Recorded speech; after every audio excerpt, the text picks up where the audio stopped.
Narendra Modi ji Israel और USA के आगे सरेंडर कर चुके हैं। इस वजह से पूरे देश को आज नुकसान उठाना पड़ रहा है। की मैं रिपोर्ट लेके आपके सामने खड़ा हूँ। जो इजराइल और ईरान का युद्ध हो रहा है उसका सबसे ज्यादा इम्पैक्ट अगर किसी को पड़ रहा है तो वो हिंदुस्तान पे पड़ रहा है। सबसे ज्यादा नुकसान अगर किसी को हो रहा है वो हिंदुस्तान पे हो रहा है। ये यहाँ मैं डाटा लेके खड़ा हुआ हूँ।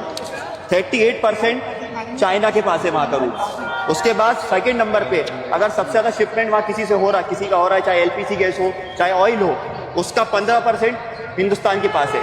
38% पे चाइना है, 38% पे चाइना को वहां पे नहीं रोका जा रहा है, चाइना की शिपों को नहीं रोका जा रहा है, लेकिन 15% दूसरे नंबर पे हमारा वहां पे शिपमेंट है सबसे ज्यादा और हमको रोका जा रहा है वहां पे।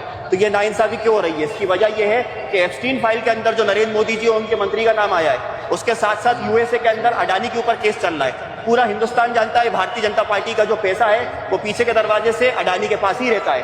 आज यूएसए नरेंद्र मोदी जी को ब्लैकमेल कर रहा है, उनको घुटने टेकने पड़ रहे हैं और नरेंद्र मोदी जी इजराइल और यूएसए के आगे सरेंडर कर चुके। इस वजह से पूरे देश को आज नुकसान उठाना पड़ रहा है। आज जब डिमोनेटाइजेशन हुआ, नोटबंदी हुई, लोगों को लाइन में लगा दिया, लेकिन जनता ने फिर भी आपको जिताया।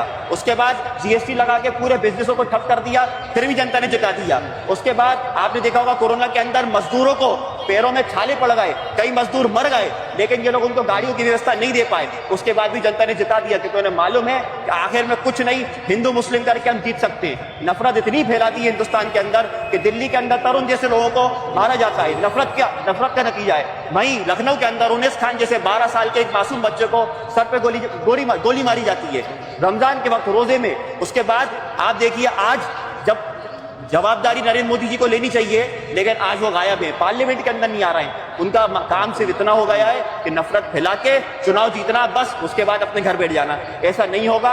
अब जनता को समझना चाहिए। मैं आपके जरिए, मीडिया के जरिए, आप लोग चौथा स्तंभ में लोकतंत्र का, मैं आपके जरिए रिक्वेस्ट करता हूं जनता से कि आप सड़कों पे उतरे, अपनी संविधान के दायरे में अपनी आवाज उठाएं, हक के लिए बुलंद करें और हिंदू मुस्लिम से हटके अब जो रोजगार के मुद्दे हैं, आज रेस्टोरेंट्स बंद हैं, रेस्टोरेंट बंद होंगे, जोमेटो स्विगी में करोड़ों नौजवान रोजगार है। जब रेस्टोरेंट ही बंद हो जाएगा तो वो क्या डिलीवरी करेगा? वो लोग भी सड़कों पे आ जाएंगे। त्योहार का टाइम है, रमजान का टाइम है, लोग परेशान हो रहे हैं, सिलेंडरों की लाइन में लगे हुए हैं, कोई जवाबदारी नहीं है, ना मुख्यमंत्री ना मंत्री और प्रधानमंत्री जो पार्लियामेंट में भी नहीं आते। राहुल गांधी जी चीख के रह गए कि मुझे बोलने तो उनको बोलने नहीं दिया जाता। लोकतंत्र खतरे में है, संविधान खतरे में है। आखिर में सिर्फ हिंदू मुस्लिम करके उन्हें चुनाव जीत लेना है, ये उन्हें मालूम है। जनता को एक होना पड़ेगा, हिंदू मुस्लिम को एक होना पड़ेगा और जो बुनियादी देश के मुद्दे हैं उनके लिए सड़कों पर उतरना पड़ेगा। आज मध्य विधानसभा के एक कार्यकर्ता आरिफ मसूद फैंस क्लब, हम लोग यहाँ पे सड़कों पर उतरे हैं इसलिए क्योंकि जब जब जुल्म होगा हम लोग नरेंद्र मोदी जी और इनकी सरकार से आंख में आंख मिला के संविधान के दायरे में अपनी बात रखते रहेंगे।